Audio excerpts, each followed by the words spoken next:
Du château du Plessis-Grimou. Donc celui-ci a été construit en 3 phases. Déjà vers 950, première enceinte artificielle, donc, dont on voit le tour plus ou moins, autour de 2 ruisseaux, ou un qui a été raccordé. Donc, parce qu'il y en a un qui fait le tour par ici, et l'autre il est juste ici, au lavoir. Voilà. Donc c'est possible que ce soit le même mais détourné. Alors, palissade et four de forge ont été retrouvés. Il y a eu des fouilles de fait des années 70. Alors ça correspondait à un habitat paysan. On a trouvé un éperon scandinave ici. Deuxième partie, fin 10e, début 11e.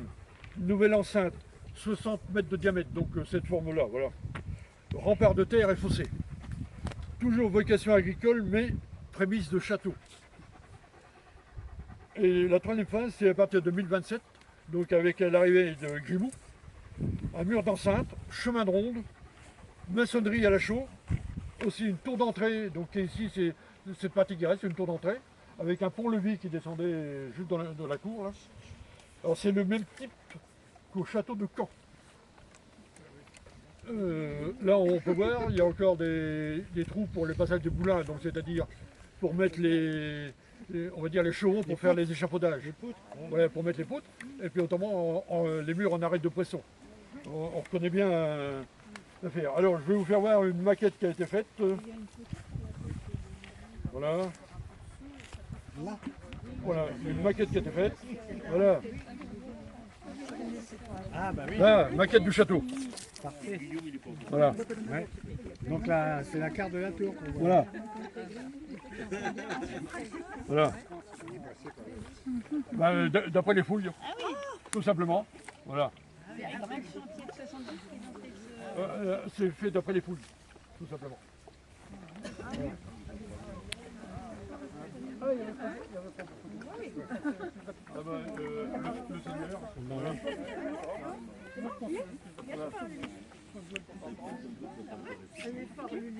Donc une maquette qui a été faite. Sur le pied. Ah oui.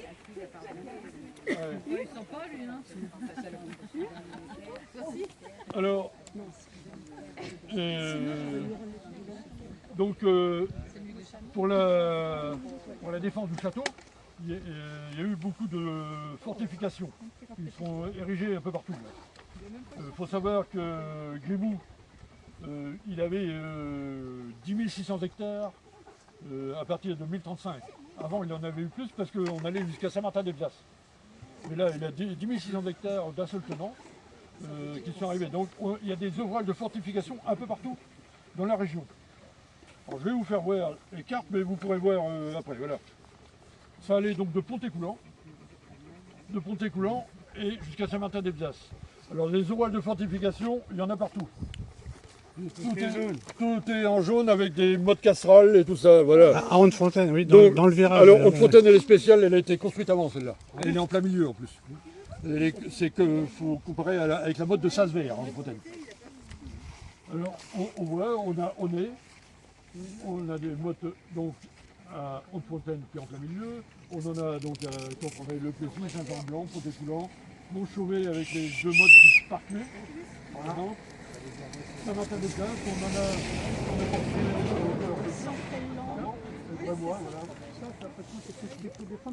voilà, c'est les 10 600 hectares. Donc on a la forteresse d'Aunay aussi, dont on a abordé le sujet l'année dernière. C'est la limite des propriétés de Grimou, tout ça. De l'autre côté, c'était Raoul Tesson du 5e. Voilà. Donc,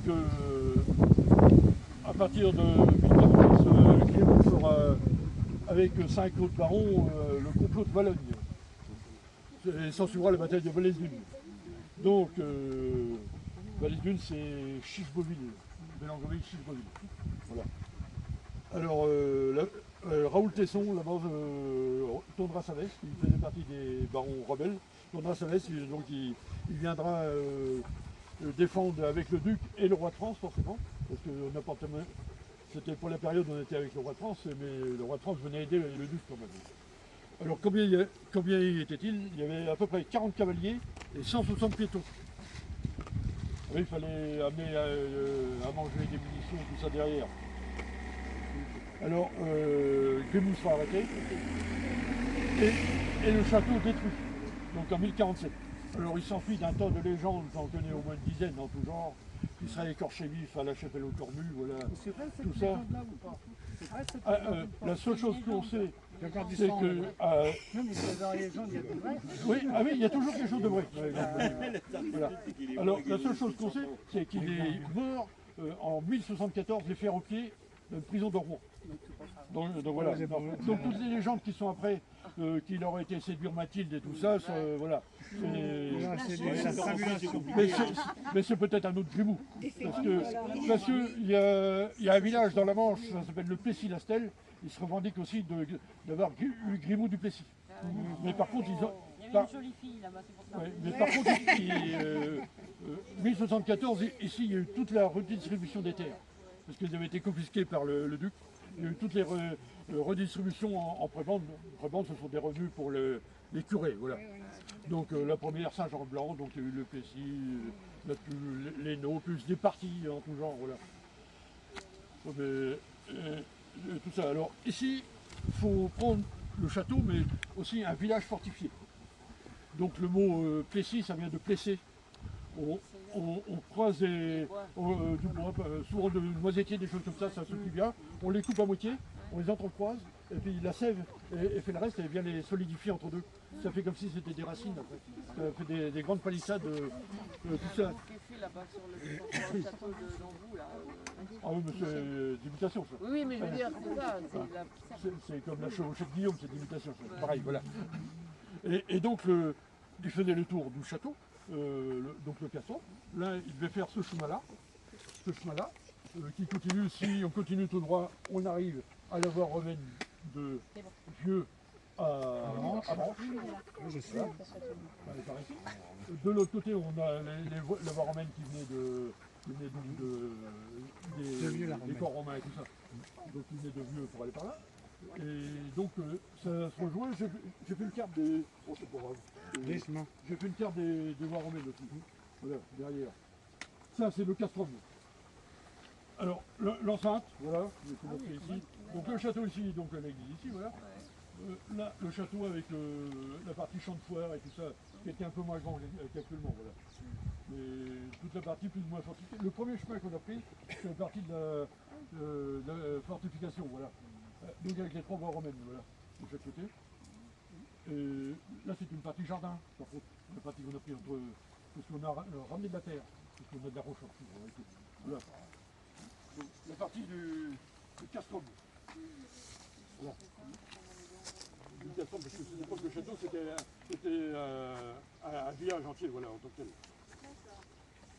Un village, donc dedans, il y avait des bourgeois. Déjà? Oui, on appelait les bourgeois au niveau littéraire, ça veut dire les habitants du bourg. Voilà, voilà, c'était ça l'origine. Donc, les bourgeois, ils habitaient autour du château parce qu'ils étaient protégés, mais en contrepartie, ils protégeaient aussi le château. Voilà, c'était de la réciproque. Donc voilà. Là, vous avez l'enceinte primitive, voilà, avec le chemin d'ici, l'arrière, il y a le ruisseau et tout ça qui protège. Et donc le premier chemin qu'on a pris qui est ici. Voilà. Donc c'était comme ça. J'ai encore une page derrière qui est cachée, ça va venir, normalement. Parce que dedans, je vais parler des chevaux, mais il y avait un endroit sans doute qui a servi pour dresser les chevaux. Ça s'appelait la chevalerie. Pour ceux qui connaissent, c'est sur Saint-Jean-le-Blanc. Ça existait. Le nom apparaît déjà en 1074 quand il y a eu la redistribution des terres. Le mot la chevalerie, et juste à côté, il y a les 13 vieilles aussi. Ah oui, les 13 vieilles, en latin, c'est une mauvaise traduction de Vetula ou de Vetulis, qui veut dire vieux, mais en réalité, c'est plutôt une source ou un puits. Donc ça devait servir pour alimenter, pour nourrir pour les chevaux et tout ça, voilà. Et aussi pour faire le commerce, on va dire, pour faire de la sellerie et tout ça, tout ce qui va avec. Donc voilà, qu'est-ce que j'ai d'autre le domaine, j'en ai parlé, voilà.